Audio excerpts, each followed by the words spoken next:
857 centimeters in feet? First of all, we need to know the value of 1 centimeter in feet.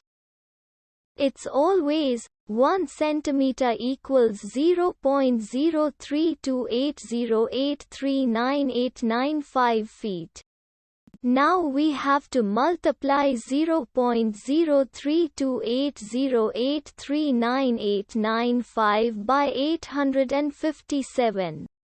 Therefore, 857 centimeters times 0.03280839895 feet equals 28.116797900015 feet. So, in other words, 857 centimeters equals 28.116797900015 feet. We hope you have enjoyed this video. Please like and subscribe to our channel for more videos like this.